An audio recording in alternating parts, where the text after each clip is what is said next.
Everyone has 1 hour. Even if you work 8 hours a day, even if you're exhausted, even if your to-do list looks like it has its own to-do list. And I'm going to show you how to use it so well that you wonder what you've been doing with the other 23. But before we get to that, is this what you want your days to look like? You wake up motivated. Today is the day. You're gonna get so much done. But then it's 9 p.m. and you've been working for 8 hours, but somehow the only thing you finished was finding a better playlist to work to. Yeah, me too. The timer starts now.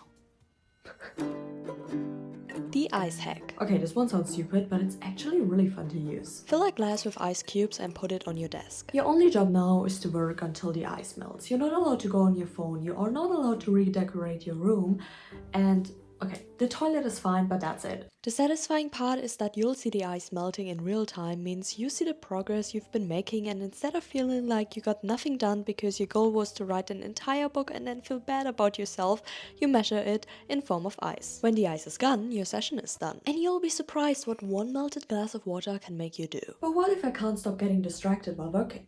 Then this next hack is for you.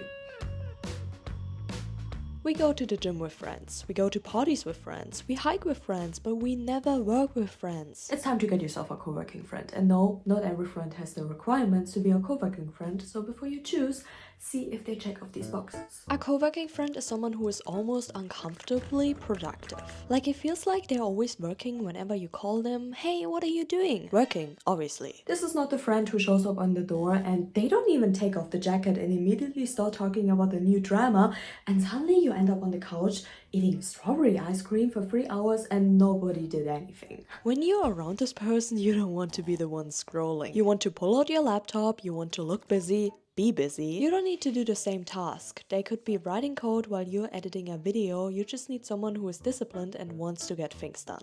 Have someone in mind? If yes, pause this video and text them, hey, you fill out all the requirements of being a co-working friend. Do you want to be mine? Also, by the way, I found this really nice video about time management.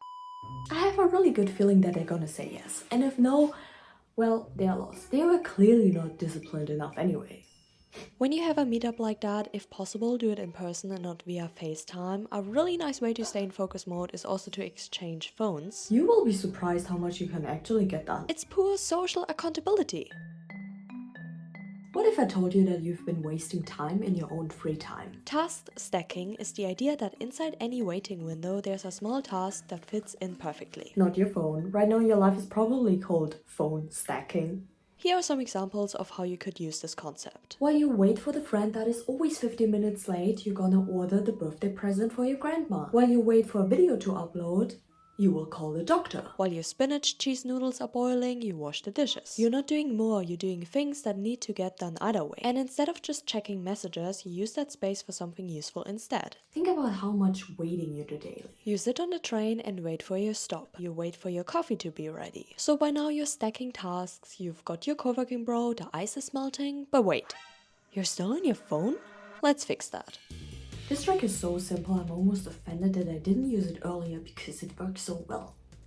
Instead of fighting the urge to be on your phone, you open your camera, set it to time-lapse and press record. Now 2 things happen. 1, you can't scroll because you're literally recording. 2, you have a visual record of yourself being productive, which is weirdly motivating. I don't know about you, but sometimes I feel very watched. Like someone is stalking me and that wants me not to be caught procrastinating because I want to seem like a very busy person. Of course, we are also busy. Imagine 2 spies are watching your footage, and of course you want to seem very boring and very unsuspicious.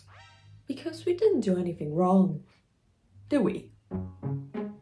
If you say I'll do math homework by the end of the week, your brain hears I have until Sunday at 11:59 p.m. To fix that, get very specific, uncomfortable, and set yourself a fake deadline. Don't say, I probably will finish that tomorrow. In the evening maybe. Say Wednesday, 3 p.m. Done. Write it down in your calendar, set an alarm for 15 minutes before the deadline comes, like your life depends on it. And remember your coworking friend?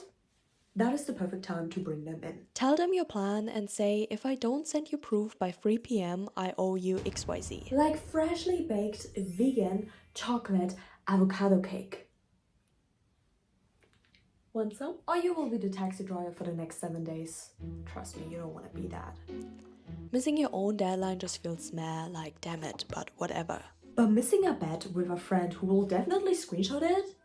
Yeah, honey, you should definitely stop working now. And look, I know what happens after this video ends. You think, okay, I'm going to do this, and then your phone is right there, Insta is right there, and without even realizing you...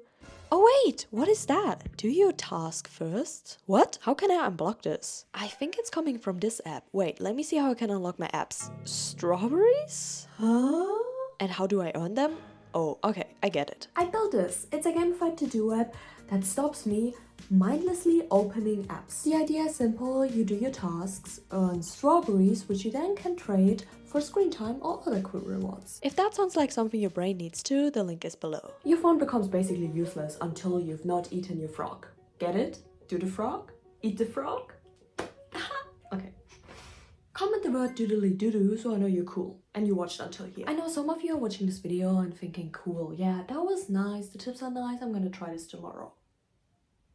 I hope that's not you.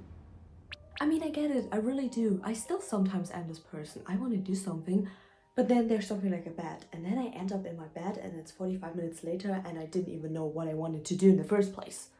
But because of that, now you have this app. If I can be completely honest with you, what scares me a little bit is that time is just not stopping.